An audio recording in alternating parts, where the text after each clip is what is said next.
Les amis, breaking news, est-ce que vous vous rappelez quand je vous parlais de Deco et d'Hansi Flick, en vous disant qu'évidemment Hansi Flick a mérité d'avoir son mercato après la saison XXL qu'il a pondue. Je pense qu'il a montré qu'il pouvait amener une équipe presque au sommet, voire au sommet tout court, hein, avec un effectif franchement assez limité, en tout cas quantitativement. Et deuxième chose, qu'il avait réussi à exploiter la quintessence de tous les joueurs de l'effectif, ou presque. Hein. Il n'y a aucun joueur qui était évidemment en déclin, à part Lewandowski, mais bon, ça c'est l'âge, on va mettre ça sur le dos de la presque quarantaine pour Lewandowski, mais tous les autres, hein, même les Ferran Torres qui étaient au fond du trou, il a montré qu'il pouvait faire progresser les joueurs. En gros, il a réussi à faire... En gros, on a un coach allemand, Hansi Flick, qui a réussi à bâtir un domaine en marbre, le tout avec des sacs de ciment. Voilà, c'est un petit peu l'image d'Hansi Flick. Donc oui, il a mérité son mercato, sauf qu'on avait parlé aussi du fait que Deco devait l'aider en écoutant les demandes d'Hansi Flick en termes de recrutement. Il en a parlé en fin de saison, qu'il avait dit, hein,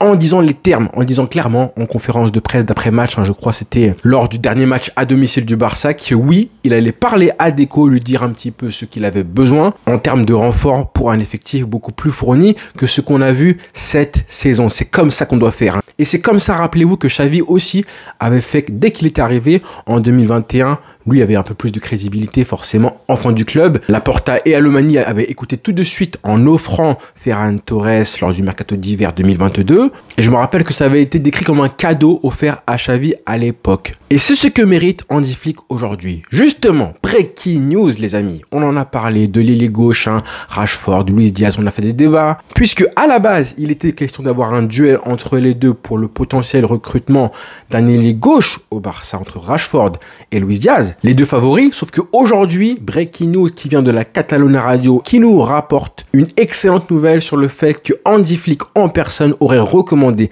à Deco le nom d'Ademola Lookman comme potentiel recrue au FC Barcelone. Je vous lis donc l'information qui nous sort tout droit de eSports, qui nous dit que Ademola Lookman pourrait quitter l'Atalanta Bergame pour 30 millions d'euros. Plusieurs gros clubs européens suivent le dossier, dont le FC Barcelone. On apprend que depuis mars dernier, et je vous en avais parlé justement à l'époque en vous disant que c'était une cible potentielle, et que depuis ça, on n'avait plus eu de nouvelles. Mais apparemment, depuis mars, comme le dit l'article, le nom de Ademola Lookman est fréquemment mentionné dans les médias comme l'un des noms proposés pour renforcer le poste d'ailier gauche à Barcelone. Oh Seigneur, enfin, le prix potentiel de Lookman n'est pas clair. Certaines sources italiennes indiquent 60 millions d'euros, tandis que d'autres sources confirment qu'il pourrait être réglé pour environ 30 millions de patates. L'objectif du directeur sportif Deco est de recruter un joueur capable de renforcer ce poste, occupé presque constamment par Rafinha la saison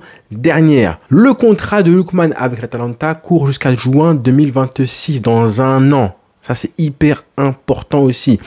Il n'y a pas encore d'indication d'une intention de renouvellement de sa part, même si aucun scénario n'est encore exclu. Et du côté du Barça, hyper important aussi, il n'y a pas encore de négociation officielle avec Lookman, mais le joueur a une évaluation positive au sein du Barça et des dirigeants, je suppose.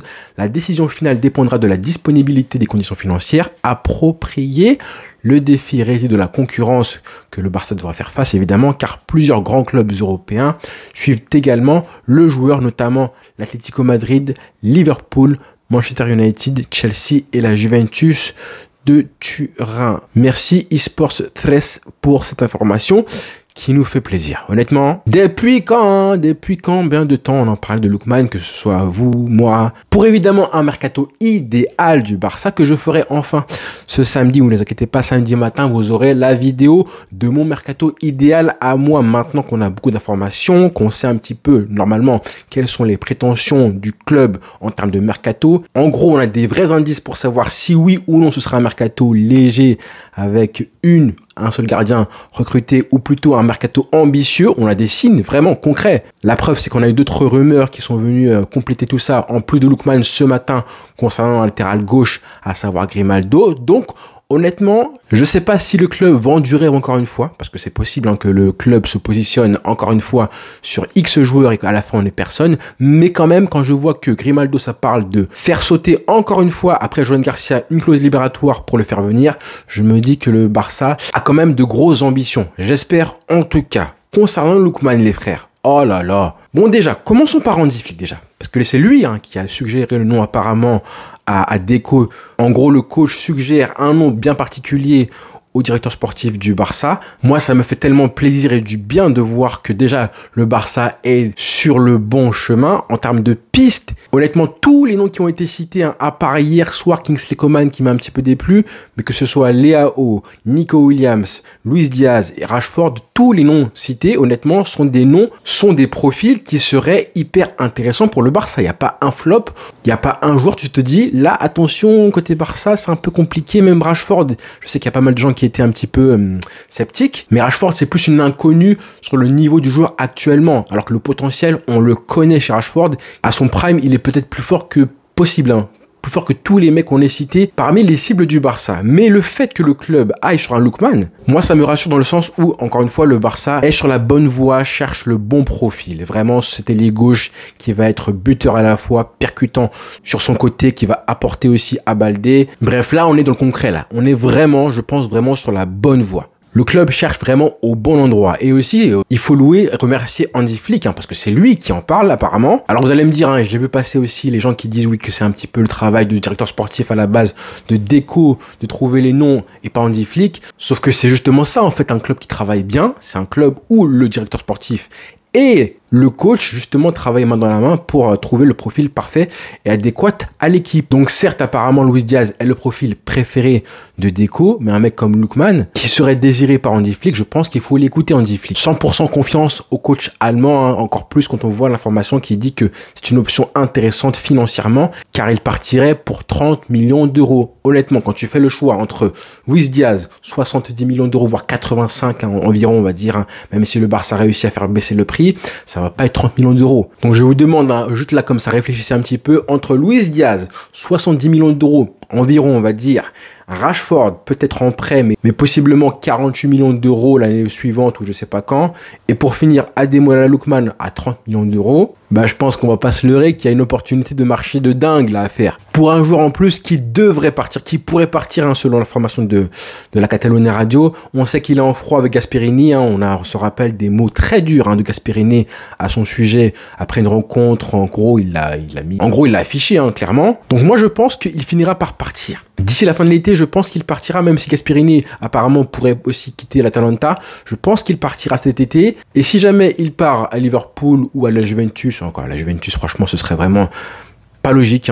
Parmi les clubs que je vois là, il y a Liverpool, forcément, qui veut remplacer un Luis Diaz. Si jamais, en gros, Luis Diaz partait au Barça, ça la foutrait mal. Imaginez que Luis Diaz part au Barça pour 70 millions d'euros, ce qui justement permettrait à Liverpool de financer le transfert d'Ademola Lookman qui viendrait pour 30 millions d'euros. Si jamais on a un scénario comme ça, Deco, tu vas m'entendre parler. Donc, quand tu vois la liste des clubs là, Atlético Madrid, Liverpool, United, Chelsea, Juventus, je vois que Liverpool comme club intéressant pour un Lookman. Le reste, les Colchoneros, s'il va là-bas, je ne comprends vraiment rien. United qui est 15e ou 16e de Première Ligue, qui ne jouera rien l'année prochaine, franchement, pareil, je ne comprends pas, à part pour l'oseille peut-être.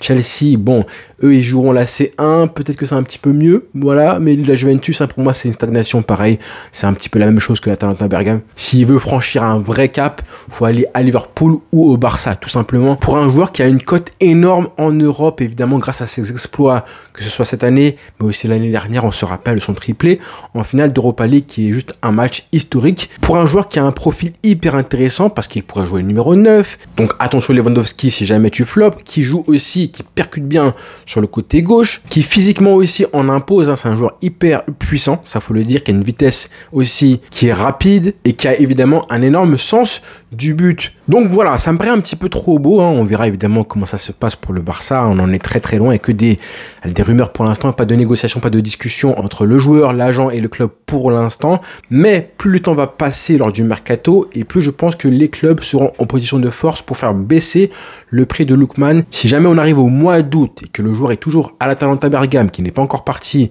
et qu'il continue à manifester des envies de départ à un an de la fin de son contrat, je pense que oui, l'Atalanta sera contraint et même forcé de le vendre au plus offrant. Et ça va donc faire baisser son prix naturellement. Donc c'est pas si inimaginable qu'il parte pour un prix qui soit assez proche des 30 millions d'euros. Sinon, il partira gratuit dans un an. Donc, je pense qu'ils veulent éviter ça. Il y a aussi, et ça, il faut en parler évidemment, le fait qu'il soit nigérian. Donc, il y aura la CAN là en décembre et janvier prochain. Il va la jouer avec le Nigeria, donc il sera absent avec le Barça. Maintenant, c'est un problème que le Barça a souvent eu avec à l'époque Yaya Touré, Samuel Eto'o, Keita. Et à l'époque, ça s'est très bien passé. Le problème, c'est qu'aujourd'hui, tu as beaucoup plus de matchs avec la C1 qui aura lieu du coup fin décembre et aussi en janvier.